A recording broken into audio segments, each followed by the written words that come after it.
Hello नमस्कार साथियों, आप सभी का स्वागत करते हैं फिक्स टारगेट 2.0 परिवार के एक और नई क्लास में। जितने भी स्टूडेंट्स बिहार या फिर भारत के किसी भी यूनिवर्सिटी से ग्रेजुएशन फर्स्ट सेमेस्टर में हैं, जिसका सत्र 2024 से 28 से आपने मेजर पेपर में, माइनर पेपर में या फिर एमडीसी पेपर में, इस तीनों में से किसी भी पेपर में ज्योग्राफी सब्जेक्ट को रखा है, तो आप सभी बच्चे आज के इस क्लास को ध्यान से देखिएगा, क्योंकि आज के इस क्लास में हम लोग ज्योग्राफी सब्जेक्ट का मॉडल प्रैक्टिस सेट 3 डिस्कस करने वाले हैं।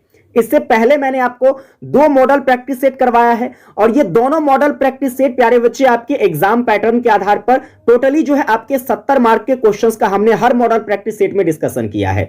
जैसे कि देखिए, तो आपके पेपर में कुछ ऑब्जेक्टिव क्वेश्चंस पूछे जाते हैं 10, इसके बाद शॉर्ट टाइप क्वेश्चंस पूछा जाता है ग्रुप बी में, और फिर ग्रुप सी में जो है बच्चे आपसे लॉन्ग टाइप क्वेश्चंस पूछा जाता है। तो हम सेम प्रकार से आज का भी क्लास करने वाले हैं। तो चलिए फटाफट से, आप लोगों ने बच्चे सेशन को शेयर नहीं किया है तो अपने सभी फ्रेंड्स को शेयर कर दो, ताकि आपके सारे फ्रेंड्स क्लास को ज्वाइन कर सके और YouTube पर सबसे बेहतरीन कंटेंट के साथ अपनी तैयारी कर सके। सेशन को लाइक नहीं किए हैं तो लाइक कर लीजिएगा, और चैनल पर नए हैं तो आप भी सब्सक्राइब करके नोटिफिकेशन बेल को ऑन कर लीजिएगा, ताकि आने वाली जो हमारी क्लास होगी आपको टाइम से मिल सकेगा, आप बेहतरीन तैयारी कर सकोगे। इसकी अगर आपको पीडीएफ चाहिए होगी तो टेलीग्राम का लिंक डिस्क्रिप्शन में दिया हुआ है, आप लोग टेलीग्राम ज्वाइन कर लीजिए, वहां से आप लोगों को पीडीएफ मिल जाएगा। ठीक है बच्चे, आइए हम लोग क्वेश्चंस पर चर्चा करते हैं। तो देखिए, क्वेश्चंस की बात करें तो हम लोगों ने 2 मॉडल प्रैक्टिस सेट में 20 ऑब्जेक्टिव डिटेल एक्सप्लेनेशंस के साथ किया था। अब हम लोग देखते हैं 21 नंबर क्वेश्चंस क्या है। 21 नंबर क्वेश्चंस में कह रहा है कि स्वेस ने पृथ्वी के आंतरिक संरचना को कितने भागों में विभाजित किया है।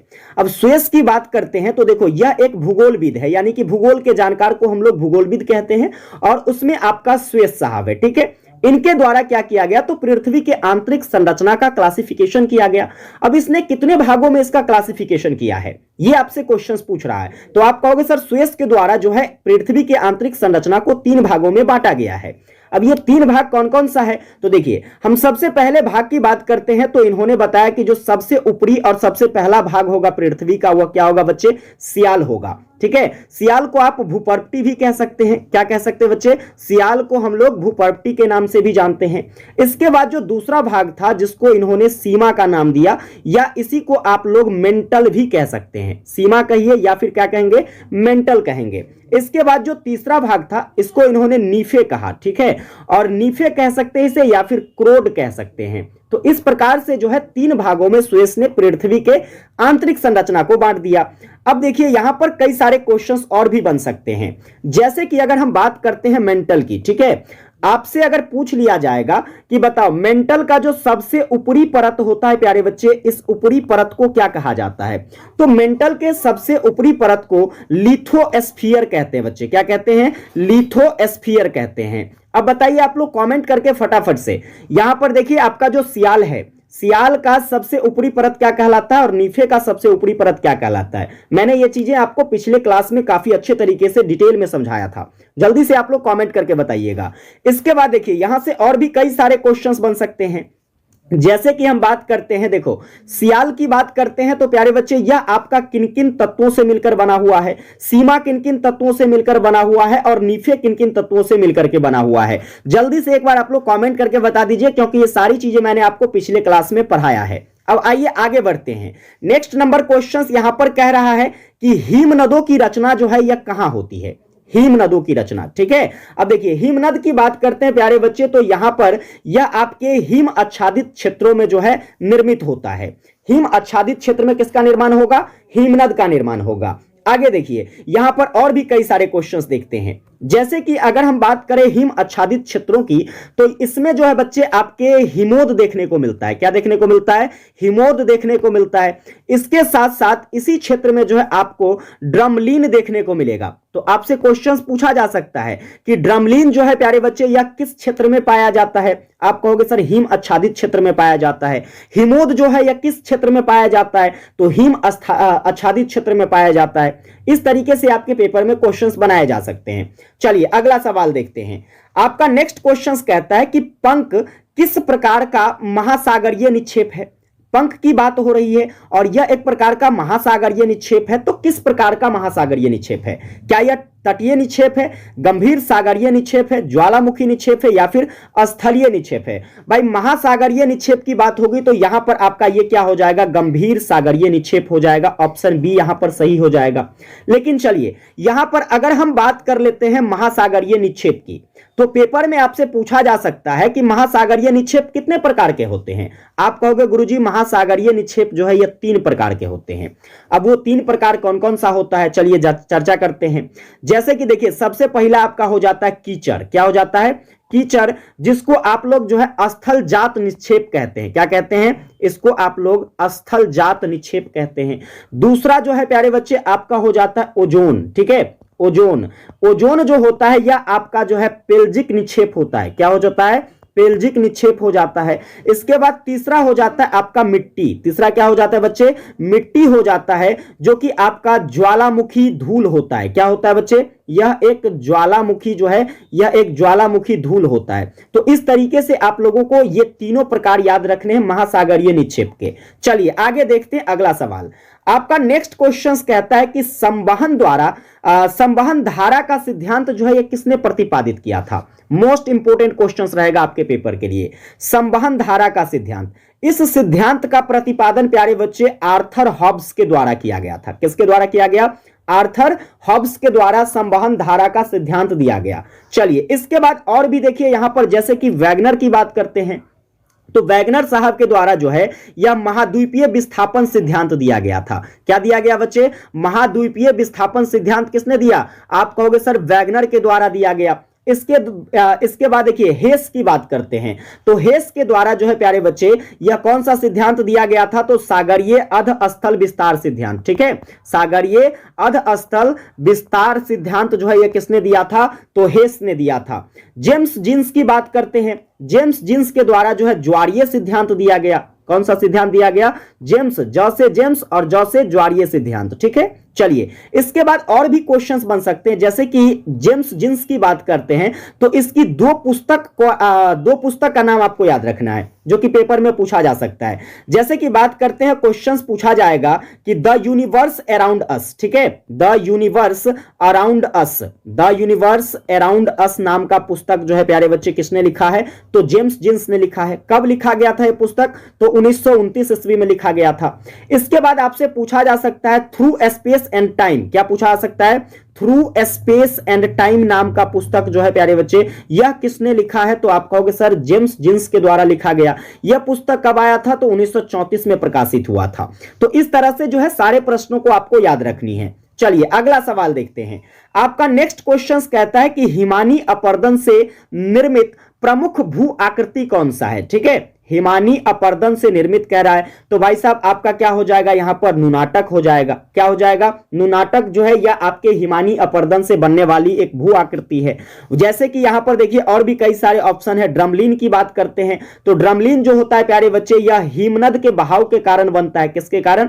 हिमनद के बहाव के कारण जो है एक अंडाकार आकृति बनती है। ठीक है, और एक लंबी पहाड़ियों का निर्माण होता है। यह पहाड़ी क्या कहलाती है? ड्रमलिन कहलाता है। इसके बाद मोरेन की बात करते हैं, तो मोरेन जो होता है प्यारे बच्चे यह भी आपके हिमनद से ही बनता है। ठीक है, हिमनद से बनने वाला यह एक प्रकार का भौतिक आकृति होता है। क्या होता है? भौतिक भू आकृति को हम लोग क्या कहते हैं बच्चे? तो मोरेन कहते हैं। ये सारे पॉइंट्स आपको याद रखने हैं। पेपर में क्वेश्चन पूछा जा सकता है, जैसे मान लीजिए क्वेश्चन पूछेगा कि हिमनद से बनने वाली भौतिक भू आकृति क्या कहलाती है? आप कहोगे सर मोरेन कहलाती है। जैसे कि पेपर में पूछेगा कि हिमनद के बहाव के कारण अंडाकार एवं लंबी पर्वतों का जो निर्माण होता है वो क्या कहलाता है? तो आप कहोगे सर ड्रमलिन कहलाता है। समझे ना? चलिए अगला देखते हैं क्वेश्चंस क्या है। आपका 26 नंबर क्वेश्चंस कहता है कि भूकंप के कारण समुद्र में विकसित विशाल तरंग। अब देखो समुद्र में जो भूकंप आता है उसको हम लोग क्या कहते हैं? समुद्र में आने वाला भूकंप जो है आपका सुनामी कहलाता है। क्या कहलाता है बच्चे? सुनामी कहलाता है। तो इससे संबंधित जो तरंग होगा वह क्या कहलाएगा? सुनामी तरंग कहलाएगा,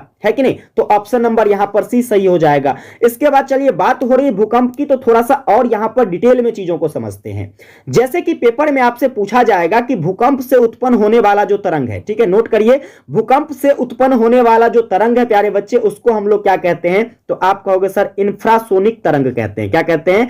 इंफ्रासोनिक तरंग जो है यह आपके भूकंप का तरंग कहलाता है। इसके बाद चलिए आगे क्वेश्चन पूछा जा सकता है कि भूकंप से उत्पन्न होने वाला जो है सबसे खतरनाक तरंग कौन सा है प्यारे बच्चे। सबसे खतरनाक तरंग की बात करें तो आप कहोगे सर सबसे खतरनाक तरंग जो होता है वह होता है स्थल तरंग, या फिर कहे तो सतही तरंग, या इसी को जो है पी तरंग के नाम से जाना जाता है। समझ गया ना, तो ये सारी बातें याद रखनी है। चलो आगे देखते हैं, अगर आपसे भूकंप का दूसरा नाम पूछा जाए तो क्या कहोगे। भूकंप का दूसरा नाम, तो देखिए भूकंप का जो दूसरा नाम होता है या तो आप इंग्लिश में इसे क्वैक कह सकते हैं, या फिर इसी को ट्रेमर कहा जाता है, या फिर इसी को प्यारे बच्चे जो है टेम्पलर कहा जाता है। क्या कहा जाता है, टेम्पलर। तो ये सब भूकंप का दूसरा नाम है, समझे। चलिए इसके बाद देखिए एक क्वेश्चन यहां से आप लोग नोट करिएगा, जैसे कि हम सुनामी की बात कर रहे थे तो आपसे पेपर में पूछा जा सकता है कि भारत में जो है सबसे पहली बार सुनामी कब आता है। भारत में पहली बार सुनामी जो है यह कब आता है, पहली सुनामी। तो आप कहोगे सर भारत में जो पहली बार सुनामी आता है वो 1881 में आता है।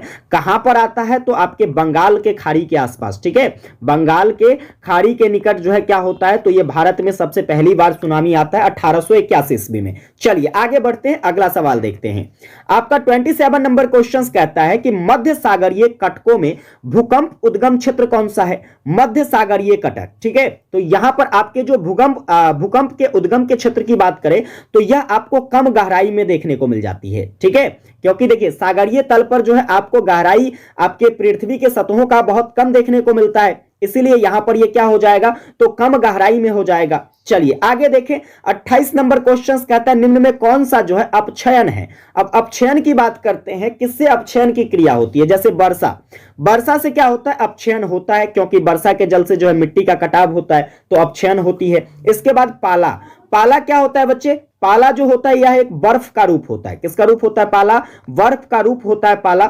इससे भी क्या होता है, तो आपके मिट्टी का कटाव देखने को मिलता है, क्योंकि जलवाष्प जैसे ही होगा, जल की मात्रा होगी तो यहां पर अपक्षयन देखने को मिलेगा ही। इसके बाद सूर्यताप की बात करते हैं तो सूर्यताप से भी जो है आपको अपक्षयन की क्रिया देखने को मिल जाती है। लेकिन यानी कि यहां पर जो आपका सही आंसर हो जाएगा बच्चे, ये क्या हो जाएगा, ऑप्शन नंबर आपका डी हो जाएगा, इनमें से सभी हो जाएगा, ठीक है। चलिए अगला सवाल देखते हैं। अगला सवाल कहता है ऑक्सीडेशन का सर्वाधिक प्रभाव कहां। ऑक्सीडेशन यानी कि ऑक्सीकरण, हिंदी में इसको क्या कहेंगे, ऑक्सीकरण कहेंगे। इसका जो है सबसे ज्यादा प्रभाव बच्चे कहां पर देखने को मिलता है, लौह खनिज पर, ग्रेनाइट चट्टान पर, चूना पत्थर पर, या फिर आग्नेय चट्टान पर। तो देखिए ऑक्सीडेशन का जो सबसे ज्यादा प्रभाव देखने को मिलता है, यह आप कहोगे सर लौह खनिज पर देखने को मिलता है। ऑप्शन क्या हो जाएगा आपका, ए हो जाएगा। इसके बाद चलिए अगला जो कि 30 नंबर क्वेश्चन कहता है कि अपक्षय क्रिया के लिए उत्तरदायी रासायनिक कारक जो है इसमें से कौन सा नहीं है। मतलब यह है कि अपक्षयन क्रिया के लिए जो है इसमें कौन सा ऐसा रासायनिक पदार्थ है जो उत्तरदायी नहीं होता है। जैसे ऑक्सीजन, ऑक्सीजन की बात करते हैं तो भाई अपक्षयन में तो प्यारे बच्चे ऑक्सीजन का होना बहुत ही जरूरी है कि नहीं। जैसे मान लीजिए लोहा है, लोहा पर बच्चे क्या होता है, लोहे की छड़ पर जंग कैसे लगती है, तो जैसे कि इसको हम लोग क्या करते हैं, तो खुले नम वायु की उपस्थिति में जब रख देते हैं, मतलब नमी, इस पर पानी पड़े, इस पर हवा लगे, तो वैसी स्थिति में क्या होता है, यह संक्षारित हो जाता है, इस पर जंग लग जाता है, इसका अपक्षयन हो जाता है कि नहीं। तो ऑक्सीजन का होना तो जरूरी ही है। इसके बाद कार्बन डाइऑक्साइड भी आपके वायुमंडल में देखने को मिलती है, तो कार्बन डाइऑक्साइड का भी होना यहां पर आवश्यक हो जाता है। हाइड्रोजन भी है। इसके बाद देखिए हीलियम की बात करते हैं तो यह आपके अपक्षयन के लिए उत्तरदायी नहीं होता है। समझ गए, ऑप्शन नंबर आपका क्या हो जाएगा बच्चे, डी हो जाएगा। तो इस तरह से जो है आपको ये सारे प्रश्न को अच्छे तरीके से याद कर लेना है। हालांकि इसके बाद भी आपको 2 और सीरीज देखने को मिलेगा मॉडल प्रैक्टिस सेट का, उसको भी आप अच्छे से लगा लीजिएगा, ठीक है।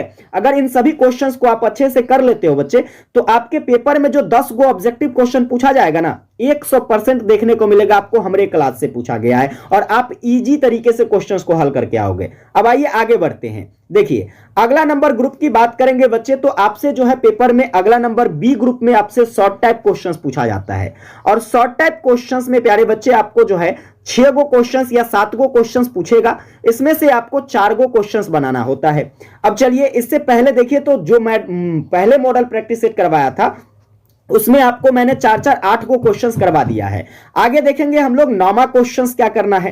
तो 9वां क्वेश्चंस की बात करेंगे। क्वेश्चंस कहता है प्लेट विवर्तनिकी के प्रभावों की विवेचना करें। अब ये सबसे पहले आप ये जानो कि प्लेट विवर्तनिकी आखिर होता क्या है, ठीक है। प्लेट विवर्तनिकी का प्रभाव क्या है, इस चीजों को तो हम लोग बाद में समझेंगे। पहले प्लेट विवर्तनिकी की बात करते हैं। तो देखिए पृथ्वी का जो सतह है प्यारे बच्चे, आपकी जो पृथ्वी है, ठीक है, इस पृथ्वी में आपको इसका जो निर्माण हुआ है कई सारे प्लेटों के मिलने से हुआ है कि नहीं। आपने बचपन में भी कई सारी ऐसी चीजें पढ़ा होगा, लगातार आप लोगों को ये चीजें पढ़ने को मिली होगी। क्लास 10th में पढ़ा होगा, 11th में पढ़ा होगा, अगर आपने आर्ट्स में ज्योग्राफी पढ़ा होगा तो पृथ्वी के अगर निर्माण की बात करें, इसकी सतहों के निर्माण की बात करें बच्चे, तो इसकी निर्माण जो है कई सारे प्लेटों के मिलने से हुआ है। इसी प्लेट में जब टकराहट होती है बच्चे, तो वही आपका क्या कहलाता है, प्लेट विवर्तनिकी कहलाता है। समझ गए ना। और इसके कारण आपको जो है काफी सारे घटना देखने को मिलती है, जैसे कि आप देखोगे ज्वालामुखी का आना, भूकंप का आना, समुद्र में जो है लहरें आती है जिसको हम लोग सुनामी कहते हैं, है कि नहीं। इस तरह से जो है आपको काफी सारी घटनाएं जो है प्लेट विवर्तनिकी के कारण देखने को मिल जाती है। अब आइए हम लोग जानते हैं कि प्लेट विवर्तनिकी के जो ये प्रभाव हैं यह कैसे देखने को मिलता है। जैसे कि हम लोग भूकंप की बात करते हैं, तो देखो भूकंप जो होता है ये कब आता है, जब कभी भी महासागर प्लेट का किनारा जो है महाद्वीप में प्लेट के नीचे जो है अधोगमित होती है, तो लगभग यह 45 डिग्री का कोण बनाती है। और जब 45 डिग्री का कोण बनाती है तो महासागरीय प्लेट का किनारा जो है क्या होता है, तो एस्थेनोफिर में जाकर के पिघलने लगता है। जब एस्थेनोफिर में जाकर के यह प्लेट पिघलने लगता है तो पिघला पदार्थ जो है यह ऊपर जाने का प्रयास करता है। अब यह जब ऊपर आने का प्रयास करता है तब प्रयास के दौरान क्या होती है, तो प्लेटों के किनारे जो है धक्का लगती है। और जब पृथ्वी के प्लेटों या फिर महाद्वीप के प्लेटों पर क्या होती है, धक्का लगती है, तो वैसे स्थिति में बच्चे क्या होते हैं, तो आपके भूकंप आ जाते हैं। समझ गया ना। तो यह भूकंप आने की एक प्रक्रिया है। इसके बाद देखिए अगर हम बात करते हैं ज्वालामुखी की, तो बच्चे आपका ज्वालामुखी कैसे आता है। देखिए संसार के लगभग सभी ज्वालामुखी जो है ये पेटियों के प्लेटों के किनारे स्थित होता है, उसी के सहारे जो है आपका यह ज्वालामुखी देखने को मिलता है। जैसे कि हम परिप्रशांत ज्वालामुखी की बात करते हैं तो यह आपके जो है विनाशात्मक प्लेट किनारे स्थित होता है ना। पेटी विनाशात्मक प्लेट किनारे स्थित होता है जहां पर केंद्रीय उद्गार होती है। और इसके साथ साथ जैसे कि उत्तरी तथा दक्षिणी अमेरिका महाद्वीपों के पश्चिमी तथा यूरोपीय महाद्वीपों में के पूर्वी किनारे जो है यहां पर भी आपको जो है क्या है, तो क्या कहते हैं, फ्यूजियामा नाम की जो ज्वालामुखी है, ये फ्यूजियामा नाम की ज्वालामुखी देखने को मिलती है। तो ये जो है आपके क्या होते हैं, पृथ्वी के अंदर जब कभी भी ताप में वृद्धि होती है ना, ताप में वृद्धि होती है, दाब में वृद्धि होती है, तो वैसे स्थिति में बच्चे क्या होती है, आपको ज्वालामुखी जैसी घटनाएं देखने को मिलती है। इसके बाद देखिए तो पर्वता उत्पत्ति की बात करते हैं, यानी कि पर्वतों की उत्पत्ति भी जो है यह किसके कारण होता है, तो आपके प्लेट विवर्तनिकी के कारण होता है। क्योंकि प्लेट के संचालन से तृतीय युगीन तथा उसके पूर्व काल की जो पर्वत की उत्पत्ति है यह व्यक्ति जो है स्पष्ट रूप से समझा जा सकता है। जैसे कि हम बात करें भारतीय प्लेट उत्तर की दिशा में प्रवाहित होने से जो है भारतीय तथा यूरेशियन प्लेट के मध्य जो है स्थित टेथिस भूसन्नति में जगह अवसाद पर क्या होता है, तो भारतीय प्लेट के उत्तरी किनारे पर दबाव पड़ता है। और जब यह दबाव देखने को मिलती है तो आपको जो है टेथिस भूसन्नति के उत्तर स्थित जो है तिप्पनंत प्लेट के अवरोध का जो है यह कार्य देखने को मिलता है। तो इस प्रकार से जो है आपके पर्वतों का निर्माण देखने को मिल जाती है। समझ गए ना। तो ये प्लेट विवर्तनिकी के जो है प्रभाव हैं। प्लेट विवर्तनिकी के प्रभाव के कारण आपने देखा भूकंप आया, ज्वालामुखी आई, नए नए पर्वतों का निर्माण होता है। समझ गए ना। इसके साथ साथ और भी कई सारे जो हैं यहां पर प्लेट विवर्तनिकी के प्रभाव में घटना देखने को मिलती है। लेकिन आपको यहां पर शॉर्ट टाइप क्वेश्चंस पूछा जाएगा तो ज्यादा डिटेल में चीजों को लिखने की जरूरत नहीं है। चलिए आगे देखते हैं। अगला सवाल यहां से क्या बनेगा, मोस्ट बीवीआई लगा दो क्वेश्चंस पर, पक्का पूछा जाने वाला क्वेश्चंस की विभिन्न प्रकार के भ्रंश जो है इसको समझाइए। भ्रंश क्या होता है, चलिए इसको समझते हैं। अगर बच्चे हम लोग बात करते हैं भ्रंश की, तो देखिए भ्रंश जो होता है यह धरातल पर तनाव बल पड़ने से क्या होती है, दरारें पड़ जाती है। धरातल पर जैसे मान लीजिए ये पृथ्वी है, ये पृथ्वी का ऊपरी सतह है, यहां पर जो है काफी सारी दरारें आपको देखने को मिलती है। जब पृथ्वी पर यहां पर क्या होती है, धरातल पर तनाव महसूस होता है और तनाव महसूस होने के कारण जब ये दरारें पड़ती है तो ये दरारें जो है आपको यहां पर क्या देखने को मिलती है, तो इसके कारण जो है पृथ्वी की सतह ऊंचे नीचे कहीं सरक जाता है। अगर दरारें फटी तो उसके कारण कहीं धंस गया है कि नहीं, कहीं उठा हुआ प्रतीत होता है। तो इस तरह के जो क्षेत्र होंगे जहां पर काफी सारे आपको दरारें देखने को मिलती है, इन सभी को हम लोग भ्रंश क्षेत्र के नाम से जानते हैं। किसके नाम से जानते हैं बच्चे, भ्रंश क्षेत्र के नाम से, जहां पर ऐसी घटनाएं आपको ऊंच नीच वाली भूमि देखने को मिलेगी, धरातल देखने को मिलेगा। समझे ना। अब देखिए यहां पर आपसे जो है क्वेश्चंस में पूछा गया था कि जो अलग अलग प्रकार के भ्रंश होते हैं उस भ्रंश को समझाइए। तो चलिए हम लोग देखते हैं जो अलग अलग प्रकार का आपका भ्रंश है वो कौन कौन से प्रकार का भ्रंश है। तो सबसे पहले इस क्रम में हम लोग देखेंगे एक सामान्य भ्रंश को। सामान्य भ्रंश की बात करते हैं तो इसमें जो है आपको दरार के दोनों ओर चट्टाने जो है एक दूसरे के विपरीत खिसकती हुई नजर आती है। जैसे देखिए आपका ये धरातल है, यहां पर ध्यान से समझिएगा तो चीजें आपको अच्छे से समझ में आ जाएगा। जैसे कि हम बात करते हैं, मान लो ये आपका धरातल है। अब यहां पर जो ये धरातल है, सपोज कीजिए यहां पर दरारें फटी, ठीक है। अब ये जो दरारें फटी तो एक भाग तो ये हो गया धरातल का और दूसरा भाग ये हो गया। तो ये जो धरातल की भाग है दोनों, ये एक दूसरे के विपरीत दिशा में जाती हुई नजर आती है, ठीक है। तो ये आपका क्या हो जाता है बच्चे, सामान्य भ्रंश हो जाता है। और इसकी उत्पत्ति जो है एक सामान्य तनाव के कारण होता है, मतलब इसमें कोई ज्यादा जो है प्रेशर देखने को नहीं मिलती है। एक नॉर्मल प्रेशर पर आकर के जो है इस प्रकार की घटनाएं हमें देखने को मिल जाती है। आप देखते होंगे जैसे मान लीजिए कि काफी समय तक वर्षा नहीं होती है ना। जब काफी समय तक वर्षा नहीं होती है तो हमारी जो उपजाऊ भूमि है, जहां पर हम लोग खेती बाड़ी करते हैं, खेत उत होता है, तो उस खेत में आप देखोगे कि इस तरह का काफी सारा दरार फटा होता है। और काफी सारे दरार फटे होने के कारण क्या होते हैं बच्चे, तो भूमि का ये जो भाग है इस तरफ और ये जो भाग है इस तरफ जो है ये क्या होता है, तो एक दूसरे से अलग हो जाता है विपरीत दिशा में। तो इस तरह की जो आपकी दरारें होगी, इस तरह का जो भ्रंश होगा, यह क्या कहलाएगा, तो आपका सामान्य भ्रंश कहलाएगा। इसके बाद देखिए अगला नंबर आपका आता है विपरीत भ्रंश। अब विपरीत भ्रंश की बात करेंगे तो देखिए यहां पर भी यह एक प्रकार से सामान्य भ्रंश के तरह ही है,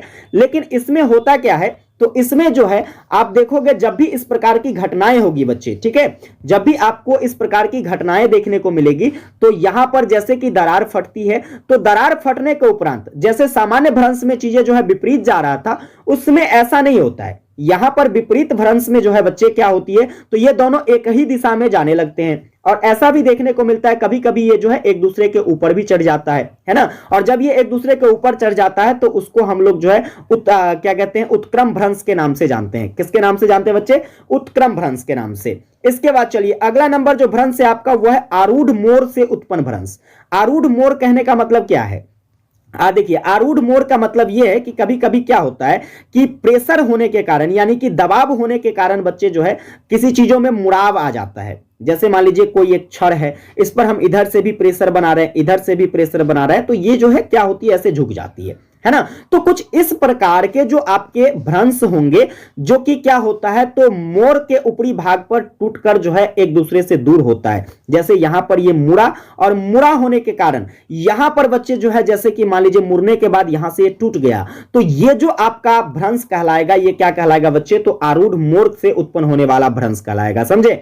जैसे कि आपका एक आल्पस भ्रंश है, तो आल्पस भ्रंश का जो क्षेत्र है बच्चे ये इसी प्रकार का भ्रंश देखने को मिलता है, समझ गए। इसके बाद आपका जो है विदारण भ्रंश है। विदारण भ्रंशों की बात करते हैं तो यह आपको विपरीत दिशा में जो है संपोडन होने के फलस्वरूप दोनों को क्या होता है, दोनों में यहां पर जो है दोनों ओर से भूखंड आगे पीछे खिसक जाता है। जैसे कि यहां पर देखिए जब भी आपका जो है यह दरारें निकलेगी, जब भी आपके यहां भ्रंश क्षेत्र बनेंगे, तो यहां पर जो है यहां पर दोनों ओर से जो है क्या होता है, तो यहां पर तल जो है ऊपर नीचे हो जाता है, कहीं उठा हुआ कहीं एकदम नीचे सा, समझ गए ना। तो इस प्रकार के जो भ्रंश होंगे उसको हम लोग विदारण भ्रंश के नाम से जानेंगे। जैसे कि आप देखोगे ग्रेट ग्लेन ऑफ स्कॉटलैंड, ठीक है, यहां पर जो है बच्चे आपके परतों की जो क्षैतिज है इसका खिसकाव 35 मील से लेकर के 104 किलोमीटर के आसपास जो है कुछ इस प्रकार से देखने को मिल जाती है। ये अलग अलग प्रकार से उठाव है और यहां पर जो है नीचे, इस प्रकार का जो है आपको विदारक भ्रंश में चीजें देखने को मिलती है। चलिए आगे देखते हैं, एक और आपका भ्रंश है जो कि आपका सोपानी भ्रंश है। सोपानी भ्रंश की बात करते हैं बच्चे, तो इसमें जो है भूभाग जो है कई समांतर भ्रंशों में इस प्रकार टूट जाता है कि वे भ्रंश एक ही दिशा में होते हैं लेकिन सीधी नुमा के आकार में होता है। सोपानी, जैसे कि आप सोपानी कृषि पढ़े होंगे, पहाड़ी क्षेत्रों पर क्या किया जाता है, सोपानी कृषि की जाती है ना। उत्तराखंड में ये काफी प्रचलित होता है, एकदम पहाड़ों पर जो है ऐसे सीढ़ी की तरह बना करके खेती करना। तो इसी प्रकार से देखिए क्या होती है, तो जब यहां पर ये सोपानी भ्रंश की हम बात करेंगे तो यहां पर ये समांतर रूप में जो है क्या होता है, तो एक दूसरे से ऊपर नीचे जो है सीढ़ी नुमा आकार में परिवर्तित हो जाता है, यही आपका सोपानी भ्रंश कहलाता है। तो चलिए इस प्रकार से चीजें आपको याद रखनी है, कैसे आपको लिखना है विभिन्न प्रकार के भ्रंश के बारे में, ये तो आप लोगों ने देख लिया। और मैं उम्मीद करूंगा कि आप लोगों को सभी प्रकार के भ्रंश अच्छे तरीके से समझ में भी आ गए होंगे। एक बार आप लोग कॉमेंट करके बता दीजिएगा प्यारे बच्चे, क्या आप लोगों को भ्रंश, अलग अलग प्रकार के जो भ्रंश थे मैंने अभी आपको बताया है, ये आपको अच्छे तरीके से समझ में आया है या नहीं आया है। चलिए आगे बढ़ते हैं, अगला सवाल हम लोग देखते हैं। अगला सवाल आपका कहता है कि निर्माण साधनों के आधार पर जो अवसादी चट्टान है उसको किस प्रकार से आप वर्गीकृत करेंगे। ठीक है, निर्माण साधन के आधार पर अवसादी चट्टान को बांटना है। तो अगर निर्माण साधन के आधार पर अगर हम अवसादी चट्टान को बांटते हैं तो बच्चे अवसादी चट्टान जो होता है यह आपका क्या होता है, तो जमाव के कारण होता है, जैसे जल हो गया, हिमनद हो गया, वायु हो गया, इन सभी के प्रमुख रूप से जो है चट्टानों के जमने के कारण देखने को मिलती है। अब यहां पर देखिए इसको जो है कई प्रकार से हम लोग बांट सकते हैं, जैसे कि हम इसको जलीय चट्टान के आधार पर बांटते हैं। जलीय चट्टानों की बात करते हैं तो इसमें आपको देखने को मिलेगा कि चट्टानों का जो निर्माण है यह बहते हुए जल के कारण बनता है। किसके कारण बनता है बच्चे? बहते हुए जल के कारण। ऐसी चट्टानें ज्यादातर आपको जो है नदी के आसपास देखने को मिलेगा, झील के आसपास देखने को मिलेगा, सागर के आसपास देखने को मिलेगा। समझ गए ना? तो यहां पर देखिए जो ये नदियों के किनारे, झील के किनारे या फिर सागर के किनारे चट्टान है, ये सारी चट्टानें आपको जलों के बहाव के कारण यानी कि पानी के बहाव के कारण बनती है, इसीलिए हम लोग इसे जलीय चट्टान के रूप में जानते हैं, जो कि आपका एक अवसादी चट्टान है। इसके बाद देखिए दूसरा नंबर बच्चे जो है आपके वायु के द्वारा निर्मित होने वाला चट्टान। वैसा चट्टान जो कि वायु के द्वारा निर्मित होता है, जो कि आपको ज्यादातर जो है कहां पर देखने को मिलेगा, तो रेत वाली भूमि पर देखने को मिलेगी। कहां पर देखने को मिलेगी बच्चे? रेत वाली भूमि पर, है ना। जैसे कि देखिए वायु के द्वारा निक्षेपित चट्टान जो है बच्चे, आप जैसे कि उत्तर चीन तथा मध्य यूरोप के लायस नाम का जो है एक चट्टान है। इसके बाद जो है आपका लायस नाम के मैदान में आपको इस तरह के जो चट्टान देखने को मिलते हैं। आप देखोगे कि यह जो है आपके वायु के द्वारा बनाया गया, क्योंकि वायु के माध्यम से क्या होती है, मिट्टियां उड़कर आती है और यह चट्टान के रूप में परिवर्तित होती है। समझ गए ना? इसके बाद देखिए अगला जो है आपका हिमानी के द्वारा निर्मित चट्टान। हिमानी यानी कि हिम, है ना।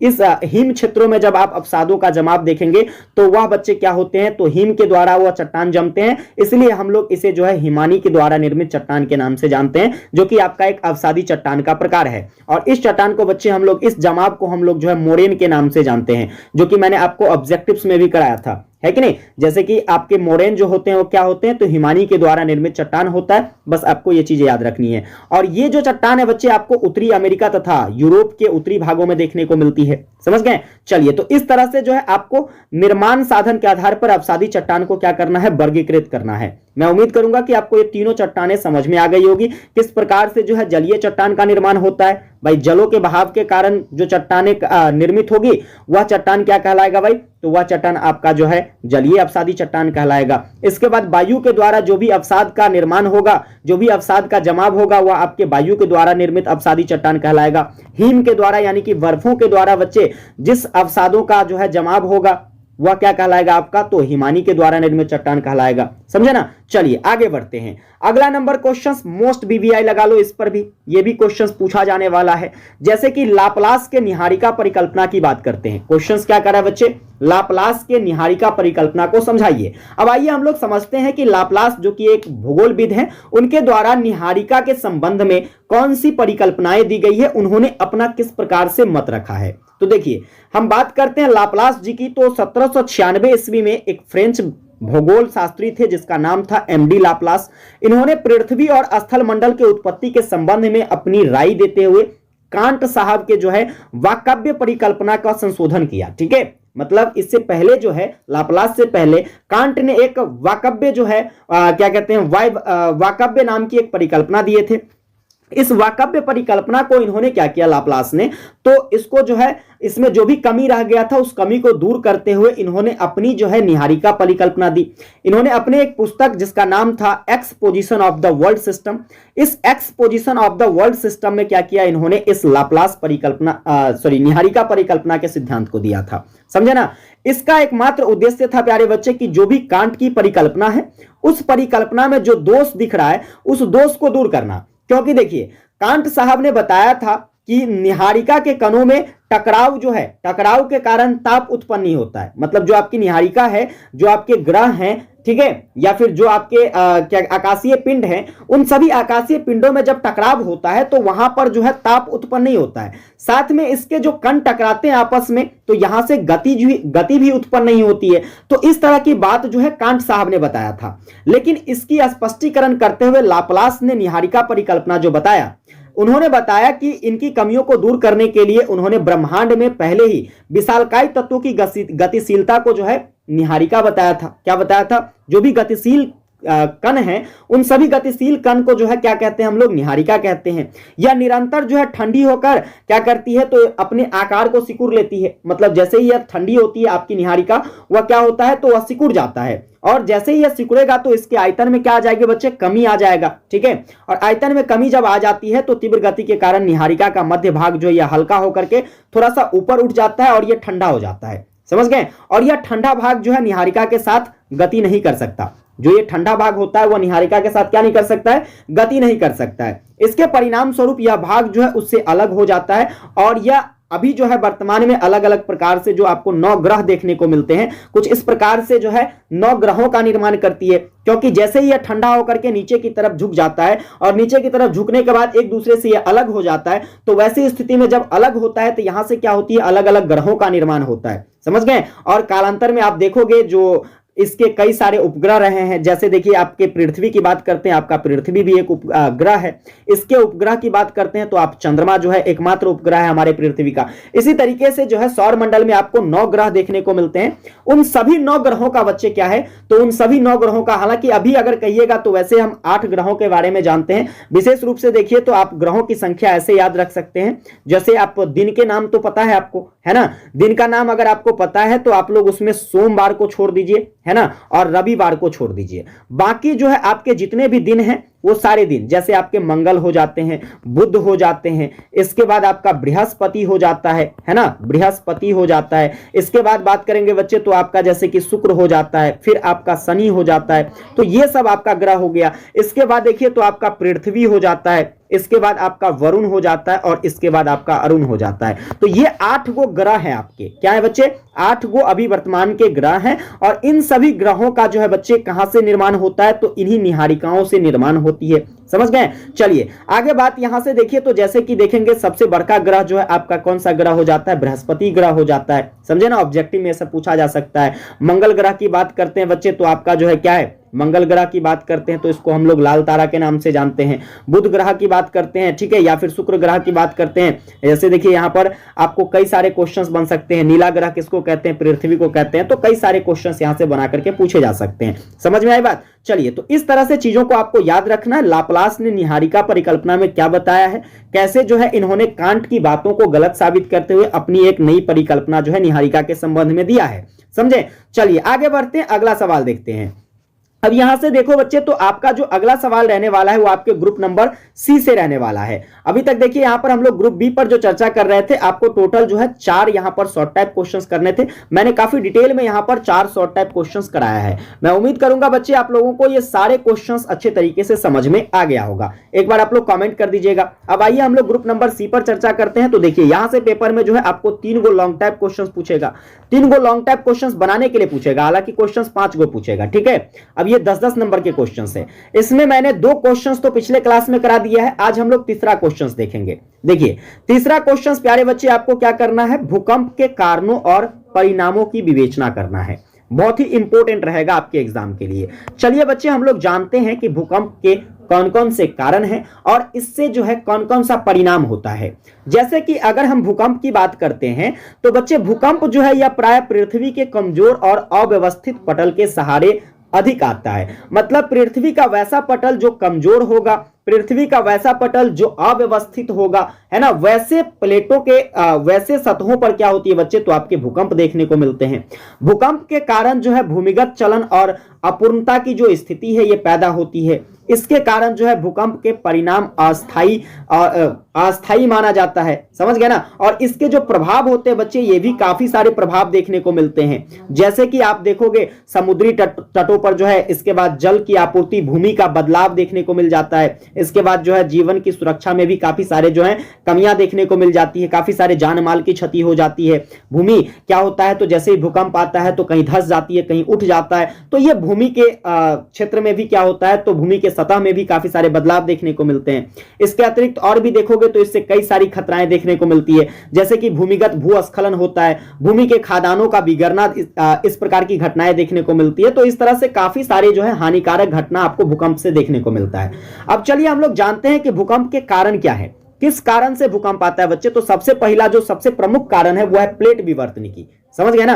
प्लेट विवर्तनिकी के कारण क्या होता है बच्चे? तो भूकंप आता है। अब इसमें देखिए तो विवर्तनिकी की जो क्रियाएं हैं, विवर्तनिकी की क्रिया भूकंप का जो है सबसे प्रमुख कारण माना जाता है। प्लेट विवर्तनिकी सिद्धांत के अनुसार जो है स्थल मंडल जो है अनेक कठोर व दृढ़ प्लेटों से निर्मित है। अब ये जो आपका स्थल मंडल है जहां पर हम लोग रहते हैं, यह आपके काफी सारे जो है प्लेटों के माध्यम से बना हुआ है। और ये जो प्लेट है बच्चे जब धीरे धीरे चलती है, आपस में गति करती है, तो गति करने के दौरान जब यह आपस में टकराता है तो पृथ्वी पर क्या होती है? एक प्रकार की कंपन होती है और इसी कंपन को हम लोग भूकंप का नाम देते हैं। समझ गए ना? तो एक कारण तो हो गया कि प्लेट विवर्तनिकी के कारण भूकंप आता है। दूसरा कारण आपके जलवाष्प और गैसों की क्रियाशीलता के कारण आता है। अब यह जलवाष्प और गैसों की क्रियाशीलता क्या है? तो देखिए क्या होता है, जब पृथ्वी के सतह पर दरारें फटती है तो दरारें फटने के कारण क्या होता है? तो इस दरार के माध्यम से जल जो है कहां चला जाता है? पृथ्वी के गहराई में चला जाता है। और जल जब पृथ्वी के गहराई में जाता है तो पृथ्वी के गहराई में वहां पर काफी अधिक ताप होती है, मतलब वहां पर काफी गर्म होता है। तो उस गर्म के कारण जो है वह पानी उबलता है और जैसे ही वह पानी उबलता है तो जलवाष्प में परिवर्तित होती है, जलवाष्प में परिवर्तित होगा, गैस में परिवर्तित होगा। तो जैसे ही यह जलवाष्प और गैस में परिवर्तित हो जाता है तो उच्च दाब वाली जो दबाव है वह वाष्प मिश्रित गैसों को पृथ्वी की सतह की ओर क्या करता है? तो धकेलने का काम करती है। और जब वह उसको धकेलने का काम करती है तो भाई हम अगर तुमको धक्का मार के यहां से भगाएंगे तो तुम अपना रास्ता कहीं ना कहीं ढूंढोगे कि नहीं ढूंढोगे? निश्चित है ढूंढोगे। तो वही बात होता है कि ये जो जलवाष्प है और ये जो गैस है, यह धक्का यानी कि दबाव के कारण, जो दबाव यह महसूस करता है उसके कारण बच्चे क्या होती है? तो यह अपना मार्ग ढूंढती है और मार्ग ढूंढने के क्रम में जहां पर भूमि का पटल जो है कमजोर दिखता है कि नहीं, वहां से यह क्या होती है? तो बच्चे निकलने का काम करती है। तो इसलिए जो है पृथ्वी में कंपन होता है और भूकंप आती है। तो आप लोग समझ गए कि जलवाष्प और गैस की जो क्रियाशीलता है जिसके कारण कैसे भूकंप आती है। चलिए आगे इसका और कारण देखेंगे, जैसे कि चट्टानों का लचीलापन। अब चट्टानों का लचीलापन तो ये तो एक कॉमन सा कारण हो गया भाई, स्वाभाविक सी बात है, कमजोर आदमी पर सभी का जो है नजर रहता है, कमजोर आदमी पर सभी लोग दबाव बनाता है। तो भूमि का जो पटल क्या होगा? जो सबसे कमजोर होगा, क्या होगा बच्चे? भूमि का पटल जो सबसे कमजोर होगा, जब पृथ्वी के अंदर प्लेटों के टकराने से कंपन होगी तो स्वाभाविक सी बात है ये यहां से जगह बनाएगी और वहां से निकल जाएगी, है कि नहीं? तो वहां पर भूकंप की स्थिति पैदा होगी ही। इसी के साथ साथ देखिए तो इसमें आपको जलीय भार भी कारण बनती है। जलीय भार की बात करते हैं तो आप देखोगे कि वैसे क्षेत्र कभी कभी किसी विषम धरातलीय प्रदेश में क्या होता है? तो भ्रंश एवं तेज संपीड़न की क्रिया जो है इसका प्रभाव देखने को मिलता है। वहां पर विशाल बांध के निर्माण किए जाने के कारण क्या होती है? तो इन सभी स्थलीय भागों पर जल का प्रभाव काफी ज्यादा होता है। जैसे मान लीजिए कि अभी मान लो हम बिहार की बात करें तो बिहार का शोक किसको कहा जाता है? कोसी नदी को कहा जाता है कि नहीं? और देखोगे आप कोसी नदी जो है बच्चे, जहां पर बहुत चौड़ी लंबी चौड़ी जो है वहां पर बांध बनाने की आवश्यकताएं होगी। अगर मान लीजिए हम उस जगह पर क्या करेंगे? बांध का निर्माण करेंगे जिसके जरिए हम बिहार को बाढ़ जैसी समस्या से मुक्त करा सकते हैं। तो अगर मान लीजिए यहां पर बांध का निर्माण होगा तो उस स्थिति में जब पानी का प्रेशर काफी ज्यादा होगा उस बांध पर, तो उस बांध पर कंपन आएगी और उस बांध पर कंपन आने के कारण जो है बच्चे जल के भार के स्थिति से भूकंप की स्थिति पैदा होगी। समझ गए ना? तो ये आपके जलभार के कारण जो है भूकंप भी देखने को मिलता है। इसके बाद आप देखोगे भूपटल का संकुचन। अब भूपटल का संकुचन कैसे होता है? तो जैसे निरंतर ताप में जब कमी आएगी, जैसे पृथ्वी के ताप में कमी आएगा तो भाई साहब पृथ्वी के जो कण है ये आपस में सिकुड़ने का काम करेगा। अरे भाई अभी ठंडा का महीना है कि नहीं? ठंडा के महीना में देखते होगे हम लोग जो है आग जलाकर वहां पर बैठे रहते हैं, आग जलाकर चारों तरफ से एकदम बैठे हैं। अगर आग की ज्वाला एकदम धधकती हुई अगर आ रही है तो हम लोग क्या करते हैं? थोड़ा सा इससे दूर रहने की कोशिश करते हैं। लेकिन जैसे जैसे ज्वाला कमना शुरू होता है तो हम लोग उसके करीब जाना, एकदम घसक घसक के जो है करीब जाने लगते हैं ना। तो वही चीजें हैं, पृथ्वी के भूगर्भ में क्या है बच्चे? तो काफी ताप है और इस ताप में जब निरंतर कमी देखने को मिलेगी तो इसके जो कण है बच्चे, ये कण क्या होंगे? तो सिकुड़ेंगे। और जब ये सिकुड़ेंगे तो वैसी स्थिति में बच्चे खिंचाव पैदा होगा और जैसे ही खिंचाव पैदा होगा तो पृथ्वी में क्या होगी? संकुचन के कारण कंपन पैदा होगा और कंपन से भूकंप आएगा। समझे ना? तो ये कारण है आपके भूकंप के। मैं उम्मीद करूंगा कि आप लोगों को भूकंप का कारण अच्छे तरीके से समझ में आ गया होगा कि कैसे बच्चा जो है आपका भूकंप आता है। अब चलिए हम लोग देखते हैं कि भूकंप आने से हमें कौन कौन सी चीजें देखने को मिलती है, मतलब भूकंप का क्या परिणाम है, कौन कौन से भूकंप के प्रभाव देखने को मिलते हैं। तो देखिए सबसे पहला बात तो भाई भूकंप के प्रभाव की बात करेंगे तो इसमें आपको जो है भूदृश्यों का नाश होता है। मतलब भूदृश्य के नाश कहने का मतलब जो भूमि का पटल है, भूपटल जिसको कहते हैं, ठीक है, इस भूपटल का क्या होता है, ह्रास होता है। क्योंकि इस पटल पर आप देखोगे काफी सारे जो है घर द्वार बने होते हैं, है कि नहीं। इसमें जब भूकंप आता है तो क्या होता है, वह मकान गिर जाता है, सड़क मार्ग ध्वस्त हो जाती है, रेल मार्ग ध्वस्त हो जाता है, बांध बने होते हैं ये टूट जाता है। तो इस स्थिति में बच्चे क्या होते हैं, तो ये आपकी जो है भूमि की अव्यवस्थाएं देखने को मिल जाती है कि नहीं। लगभग हम बात करेंगे जैसे भुज में वर्ष 2001 में जो भूकंप आया था, ठीक है, भुज में, कहां पर, भुज में 2001 में जो भूकंप आया था, तो भूकंप से भुज, अंजार तथा भुजाऊ पर्वत जो है, भुजाऊ जो है ये क्या हो गया था, पूर्णतया नष्ट हो गया था, मतलब पूरी तरीके से जो है खत्म हो गया था, समझ गया ना। उसी प्रकार से जैसे अगर बिहार के बाढ़ की बात करेंगे, बताइए 87 का बाढ़ जो कि बिहार में काफी ज्यादा चर्चामयी रहा, ऐसा बाढ़ आज तक देखने को नहीं मिला है, समझ गए ना। तो इस प्रकार से जो बाढ़ की समस्या आती है जिसमें आपको देखने को मिलेगा कि काफी सारे भूमि के क्षेत्रों में नुकसान देखने को मिलता है, लोगों के घर द्वार टूट जाते हैं, सड़क मार्ग जो है यह ध्वस्त हो जाता है, रेल मार्ग ध्वस्त हो जाती है कि नहीं, तो यातायात का साधन भी ध्वस्त हो जाएगा, है कि नहीं। चलिए आगे देखेंगे, अगला नंबर यहां से आपको देखने को मिलेगा, इससे काफी सारे जान माल की क्षति होती है। अब देखो जब भूकंप आता है बच्चे, तो भूकंप जैसे कुछ समय पहले आप लोगों ने काठमांडू में आए भूकंप को देखा होगा। काठमांडू में जो भूकंप आया था बच्चे, पूरा त्राहिमाम मचा दिया था, पूरे काठमांडू को ध्वस्त कर दिया, कुछ ऐसा भूकंप की घटनाएं थी वहां पर, है कि नहीं। तो आपने वहां पर देखा कि काफी सारे लोग जो है क्या हुए, तो आपके भूकंप आने से जब पृथ्वी के अंदर दरारें फटी, तो पृथ्वी के अंदर दरारें फटी बच्चे, तो क्या हुआ, तो लोग उसके अंदर दब गए, घर द्वार दब गया, है ना।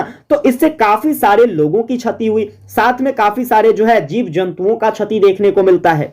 इसके साथ साथ आप और भी बहुत सारी घटनाएं देखेंगे, जैसे कि नदियों के द्वारा मार्ग का परिवर्तन हो जाना। अब नदियां जो है क्या करती है, भूकंप के कारण अपना मार्ग बदल लेती है। कैसे बदलती है, तो देखिए भूकंप के प्रभाव से जब नदी तल ऊपर उठने लगती है, जब भूकंप का प्रभाव देखने को मिलता है तो नदी का तल जो है यह ऊपर उठने लगता है, और ऊपर उठने के कारण जो है इसके मार्ग में भूस्खलन जैसी जो है कई सारी बाधाएं सामने आती है। जब भूस्खलन जैसी बाधाएं सामने आएगी तो सीधा सी बात है कि पानी का बहाव जो है यह अस्थायी तौर पर रुक जाएगा, है ना। और जब अस्थायी तौर पर रुकेगा, सपोज करो कि यहां से अगर कोई नदियां बह रही है, ठीक है, यहां से क्या हो रही है बच्चे, अगर कोई नदियां बह रही है और ये नदियां बहने के क्रम में यहां पर भूकंप आने के कारण जो है यहां पर भूस्खलन हो गया, भूमि का खंडन हो गया, तो वैसी स्थिति में यहां पर पानी जो है रुक जाएगा, इधर पानी नहीं जाएगी। और जब इधर पानी नहीं जाएगा तो पानी का जमावड़ा यहां होगा, और पानी का जब यहां पर जमावड़ा होगा बच्चे, तो बताइए पानी अपना मार्ग दूसरे जगह ढूंढेगी कि नहीं ढूंढेगी। तो इस कारण से हम कह सकते हैं बच्चे, जब भी भूकंप आती है तो वैसी स्थिति में नदियां जो है अपने मार्ग को परिवर्तित कर लेती है। इसके साथ साथ भूतल पर दरारें देखने को मिलती है, धंसाव देखने को मिलता है, तो कहीं पर उभार देखने को मिलता है कि नहीं। विनाशकारी भूकंप जब भी आती है तो धरती में दरारें फटती है, और दरारें फटने के कारण भूमि का कहीं तल जो है यह नीचे धंस जाता है, कहीं तल जो है क्या होता है, तो मिट्टी जमाव के कारण वह ऊंचा उठ जाता है कि नहीं। तो इस तरह से जो है आपको भूकंप के कई सारे प्रभाव देखने को मिल जाते हैं। तो मैं उम्मीद करूंगा कि भूकंप का जो कारण है बच्चे, और भूकंप का जो हमें प्रभाव देखने को मिलता है, ये सारी चीजें अच्छे तरीके से आपको समझ में आ गई होगी। एक बार बच्चे आप लोग कमेंट करके बताना, क्या आप लोगों को भूकंप के कारण और भूकंप के प्रभाव, ये दोनों चीजें जो है अच्छे तरीके से समझ में आया। भूकंप का क्या कारण है, भूकंप का क्या प्रभाव है, या फिर क्या परिणाम है, समझ गए ना। ये दोनों चीजें अगर आपको अच्छे से समझ में आ गई है तो भैया आप लोगों से छोटा सा रिक्वेस्ट रहेगा, हमारा चैनल पर नए हैं, सब्सक्राइब नहीं किए हैं तो आप लोग सब्सक्राइब करके नोटिफिकेशन बेल को ऑन कर लेना आने वाली क्लास के लिए। और इस सेशन को अपने सभी दोस्तों के साथ इतना शेयर करो कि बिहार या फिर भारत के किसी भी यूनिवर्सिटी के कोई भी बच्चे हो, अगर वो कहीं भी पढ़ते होंगे ना, तो भैया आपको उसके पास तक ये क्लास पहुंचाना है, ताकि सारे बच्चे बिल्कुल फ्री ऑफ कॉस्ट जो है अपनी बेहतरीन तैयारी कर सके। और जो क्वेश्चंस मैं आपको कराता हूं, अगर शिद्दत से कर लेते हो, आपके पेपर में 100% क्वेश्चंस हमारे मॉडल प्रैक्टिस से फंसने को मिलेगा। आप जिस यूनिवर्सिटी में एग्जाम हो गया है उस बच्चों से पता कर लीजिए, आपको पता चल जाएगा कि क्लास जो है हमारी कितनी ज्यादा इंपॉर्टेंट है। तो आप लोग शेयर कीजिए दबा के, सेशन को लाइक नहीं किए बच्चे लाइक कर लीजिएगा और कमेंट करके बताइए कि आपको क्लास कैसी लगी। विशेष मुलाकात करेंगे आप लोगों के साथ नेक्स्ट क्लास में, तब तक के लिए जय हिंद।